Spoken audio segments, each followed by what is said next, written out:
estatus económico y desarrollo de un país, el tiempo de licencia es mayor. ¿Qué quiere decir esto? Que mientras más tiempo tengan para hacer contacto piel con piel y realicen una lactancia exclusiva, mejor va a ser el desarrollo del ser humano. Y se han hecho estudios en los cuales cuando menor contacto piel con piel y menor lactancia hay mayor probabilidad de violencia familiar, abandono de madre o de padre, índices de pobreza, entre otras cosas. Y ustedes dirán, pero ¿por qué es tan importante eso como pediatras? Pues si ustedes revisan los 10 pasos para que un hospital se convierta en amigo de la madre y del niño o llegue a defender la lactancia, pueden ver que el paso 4 es el contacto piel con piel. Y nosotros como profesionales debemos estar capacitados para ayudar a las mamás a que realicen contacto piel con piel. Entonces, se dan cuenta que es una estrategia que está instituida dentro de los 10 pasos para un hospital amigo de la madre y del niño. ¿Y por qué es tan importante eso? Porque un hospital que sea amigo de la madre y del niño tiene un estándar de cuidado alto, ¿no? Y todos los hospitales deberían apuntar a esto. ¿Cómo se define esto? No es más que colocar al bebé en contacto directo con su madre o con el cuidador, si es que no estuviera, de parte ventral con la piel ventral de la mamá. Normalmente lo ideal es que el recién nacido tiene que estar desnudo o en todo caso tener un pañal para maximizar la superficie de contacto entre la madre y el infante. A estos dos, cuando están unidos, se llama diada, pero esta diada tiene que estar cubierta por mantas precalentadas para poder conservar la temperatura y dejar la cabeza del bebé expuesta. Y si ustedes visitan la página de la Organización Mundial de la Salud, ellos claramente escriben que la evidencia ha demostrado que implementar el contacto piel con piel, ni bien nace el bebé, aumenta la tasa de lactancia exclusiva. Y ustedes ya saben todo lo que se desencadena, los beneficios por tener lactancia materna exclusiva, ¿no? Y el vínculo que les he comentado en las diapositivas previas sobre el impacto económico, psicológico y afectivo, entre otras cosas. Si ven en esta diapositiva, yo creo que observen la cara de tranquilidad que tiene la mamá y un recién nacido cuando están juntos, es decir, sale del útero materno y no se lo llevan. Y esto significa que ellos se quedan juntos, tranquilos, para que pueda seguir adaptándose a este recién nacido. E inclusive en tiempos de COVID es fundamental hacerlo. Si ustedes observan en esta diapositiva, este es el cuidado de rutina que se ha asumido en los últimos años, ¿no? En lo que hablamos de la medicalización del parto, que por querer hacer más intervenciones como profesionales, damos prioridad a la antropometría, la vitamina K, las gotas oftálmicas, que son importantes, pero nos hemos dado cuenta que retirar un bebé de la madre, ni bien nace, tiene consecuencias devastadoras que hasta ahora no se habían estudiado. Y son, por ejemplo, hipervigilancia, disociación, y esta práctica es potencialmente peligrosa, tanto para la lactancia. Entonces ustedes ya comprenden que no hacer contacto va a disminuir la probabilidad de lactancia, como para que el vínculo tan importante entre mamá e hijo también se rompa. A esto le llamamos paradigma occidental. Paradigma occidental es sacarlo al bebé para hacer toda la atención inicial y luego devolverlo. Y tenemos que volver al paradigma original, como les habían puesto las diapositivas iniciales, es decir, volver al contacto original. Esta foto es de un obstetra francés que se volvió famoso por publicar este libro que se llama El bebé es un mamífero, en el cual rescata la importancia del parto y el contacto piel con piel. Él hace la analogía de los gatitos. Él dice que cómo da a luz un gato, busca la oscuridad, la intimidad, y ni bien salen los gatitos, tienen que estar junto a su mamá, ¿no? Porque sí, ¿qué pasa cuando uno se lleva a un gatito o a una cría de león en el momento que nace y después de un tiempo lo devuelve? ¿Qué pasa? Pues el león lo mata, o a veces el gatito lo mata, ¿no? ¿Qué significa? Que cuando no hay contacto, hasta se pone en riesgo la vida del bebé porque no se establece el vínculo. Este profesional de acá se llama el doctor Niels Berman. Él es un neonatólogo que trabajó muchos años en Sudáfrica, en países con una alta tasa de problemas de salud y muy pobre. Y él se dio cuenta que como no contaba con tecnología y presupuesto suficiente para cuidar a los prematuros, implementó una estrategia que les voy a hablar en las diapositivas que vienen, que se llama el canguro, que no surge en Sudáfrica, pero la llevó hacia allí y pudo salvar muchas vidas sin tener tanta tecnología ni presupuesto. Entonces, fue pionero de llevar esta estrategia a muchos hospitales de Sudáfrica. Y él hace unos estudios muy interesantes, que solo les voy a comentar de manera somera, en dos temas importantes. Ustedes pueden ver en el gráfico de la izquierda, en la diapositiva donde dice bebé fuera del hábitat de la madre, es decir, incubadora, y a la derecha ven bebé en hábitat de la madre. Entonces compararon las funciones vitales de los bebés que son llevados a la incubadora y de los bebés que se quedan con la mamá. Y si ustedes observan, las funciones vitales de los bebés que son llevados, entre comillas, a la incubadora, tienen mucha variación. Hacen taquicardia, hacen bradicardia, tienen crisis de hipoxia y desoxigenación. Mientras que las funciones vitales de los bebés que se quedan junto a su mamá se permanecen mm, en rangos de normalidad. Esto significa que tener a un bebé cuando nace junto a su madre proporciona funciones vitales estables para estos bebés que van a permitir una adaptación más adecuada. Si queremos revisar evidencia de contacto piel con piel, hay un montón, hay muchísima evidencia, ustedes pueden buscarla. Inclusive hay revisiones sistemáticas en Cochrane que hacen metaanálisis donde demuestran no solo los beneficios, sino algo que los profesionales también tienen un poco de miedo, que es la seguridad, porque piensan que dejarlos con la mamá puede tener consecuencias, pero ellos demuestran que la mejor incubadora es el pecho materno. Y también en la página del OMS está la recomendación con nivel de evidencia y grado de fuerza, la mayor del contacto piel con piel. Y usted dirá, bueno, acá se acaba el asunto, pero hay una ciencia. ¿Por qué es importante? O sea, es ponerlo nomás y dejarlo, es me lo llevo 20 minutitos, me lo llevo 5 minutos para pesarlo al toque y luego lo devuelvo a la mamá. Y ya no pasa nada. O me lo llevo 10 minutos y una vez le ponemos la huellita, le ponemos la vitamina y lo devuelvo. Para poder dilucidar esto, si se puede interrumpir esto y luego devolverlo a la mamá, se hizo un estudio bien interesante el año 2010 con la doctora Winström, en donde hizo una observación detallada de muchísimos recién nacidos a términos sanos y pudo observar este comportamiento cuando se les dejaba en el vientre materno. Y este artículo se volvió muy famoso y describe aproximadamente 9 etapas conductuales. Es decir, si yo dejo a un bebé en el vientre materno ni bien nace, yo voy a poder observar 9 comportamientos secuenciales que no necesitan ninguna intervención de nosotros, ni estimular, ni colocar al bebé en una determinada posición. Es decir, el bebé tiene un programa que se va a activar cuando sale y va a, como si uno encendiera una computadora, y va a cargar ese programa y va a cumplir todas estas fases. Estas fases son las fases del comportamiento en el contacto piel con piel.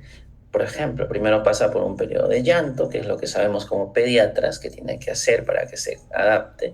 Se va a relajar, se va a despertar, va a iniciar un periodo de actividad, va a descansar, va a empezar el arrastre, se va a familiarizar con el medio, va a succionar para posteriormente quedarse dormido. Todo esto va a suceder entre 1 y 2 horas inmediatamente a la salida del bebé del vientre materno.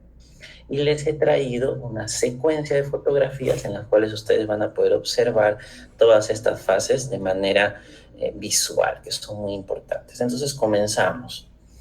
Tenemos un bebé que nace, entonces de inmediato, según el protocolo de RCP, nos haríamos las 3 preguntas, ¿no es cierto? Si es a término, si tiene buen esfuerzo respiratorio y principalmente, ¿no? Y si está vigoroso, ¿no?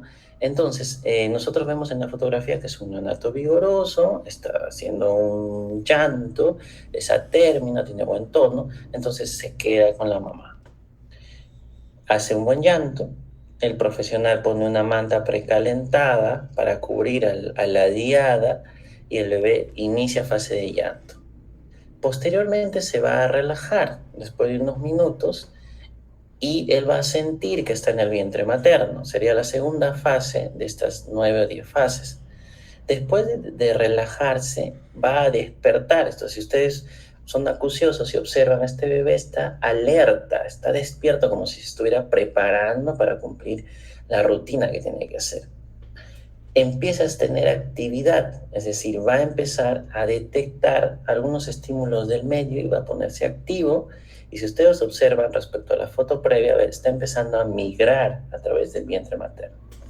Va a tomar un descanso después de esa etapa de activación inicial encima del vientre materno, que sería la fase 5, y empieza un arrastre activo, en el cual el profesional no interviene, salvo para cubrirlo, vea que esté respirando bien y controlar temperatura externa, por ejemplo, en la sala de partos. Observen cómo se va arrastrando. La visión está diseñada para observar la areola hiperpigmentada, el, el, el olor del calostro guía al bebé para que pueda llegar al pecho materno. En la fase 7 ya se ha hecho la migración y tiene sus reflejos primitivos que le permiten agarrar el pecho materno y llegar a esta fase tan importante que es la succión, que sería la fase 8. Pasa la succión y entra en un periodo de sueño profundo. Entonces, hemos pasado por todas las fases y en este cuadro interesantísimo podemos resumir cuánto dura más o menos cada fase, porque todo esto ya está estudiado. Y si ustedes observan, la succión la va a presentar entre el minuto 43 y el minuto 90. Y esta es la respuesta a muchas preguntas que nos hacemos. ¿Por qué hacer el contacto piel con piel inmediatamente al nacer? Ya lo sabemos, para poder activar todas estas fases, no podemos interrumpirlo.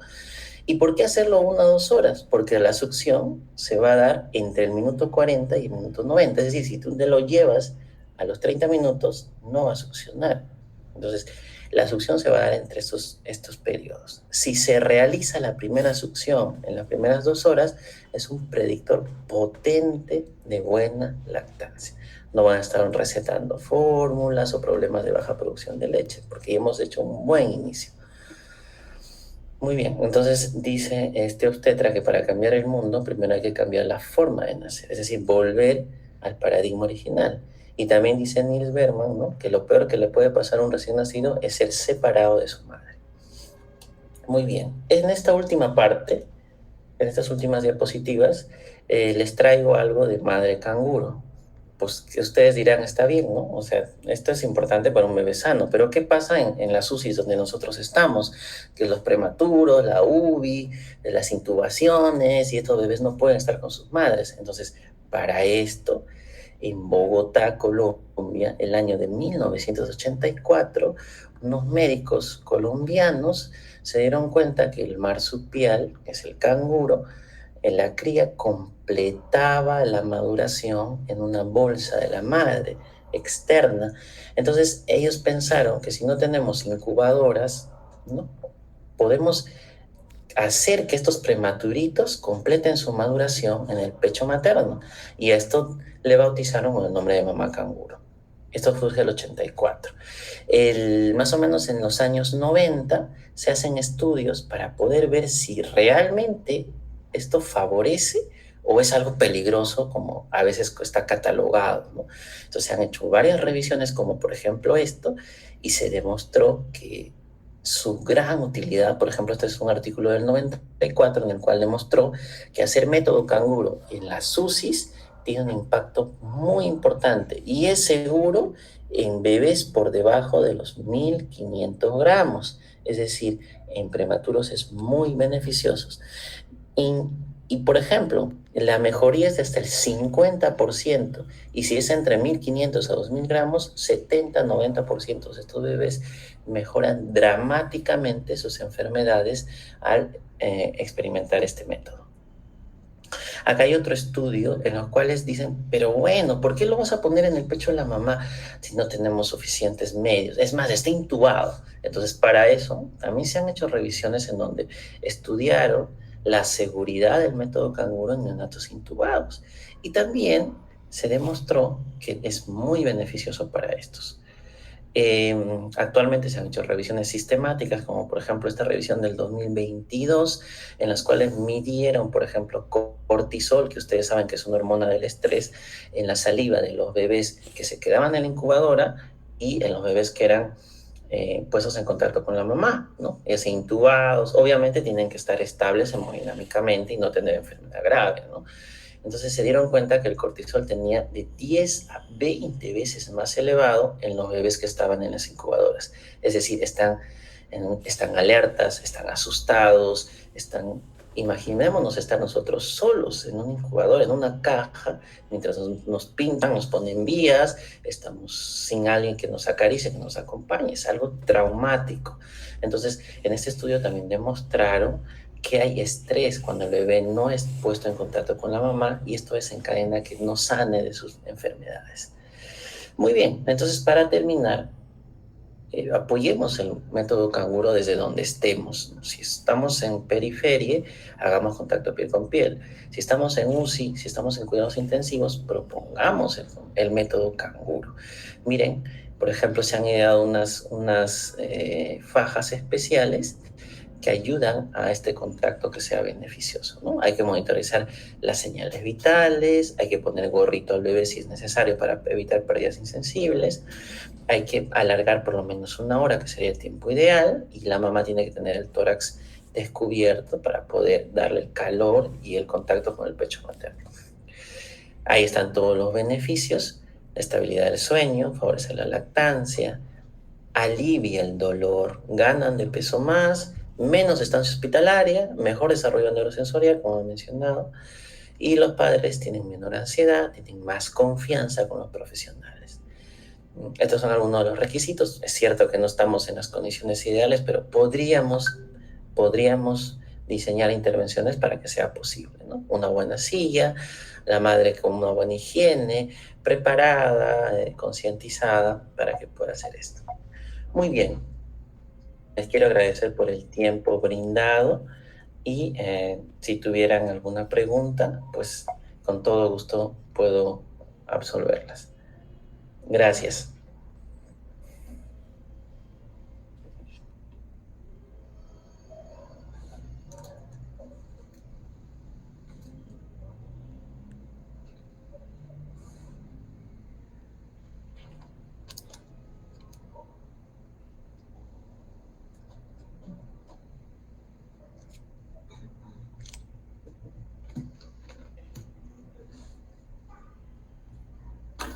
Hola Stevie, buenas noches. Mi pregunta es, aproximadamente cuánto tiempo es lo que se debería hacer para decir canguro, el tiempo.